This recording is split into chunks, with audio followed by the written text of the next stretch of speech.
Romans chapter 10. Brothers, my heart's desire and prayer to God for them is that they may be saved. For I bear them witness that they have a zeal for God, but not according to knowledge.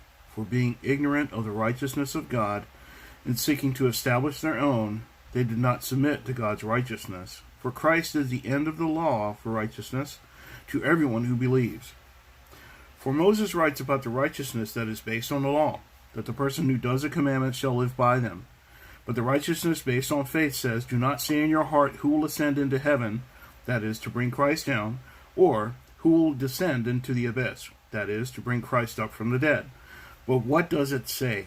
The word is near you, in your mouth and in your heart. That is, the word of faith that we proclaim. Because if you confess with your mouth that Jesus is Lord, and believe in your heart that God raised him from the dead, you will be saved. For with the heart one believes and is justified, and with the mouth one confesses and is saved. For the scripture says, everyone who believes in him will not be put to shame. For there is no distinction between Jew and Greek, for the same Lord is Lord of all, bestowing his riches on all who call on him. For everyone who calls on the name of the Lord will be saved.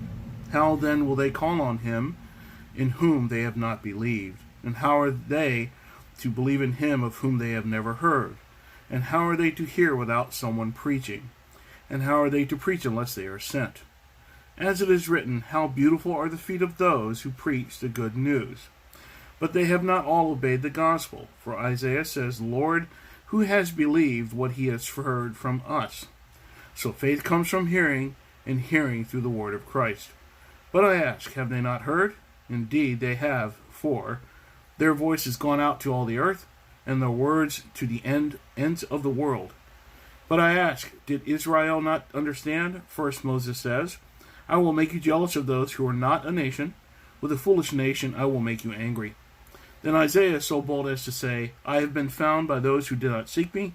I have shown myself to those who did not ask for me. But of Israel he says, all day long I have held out my hands to a disobedient and contrary people. Blessed be the name of the Lord. Bless his holy word.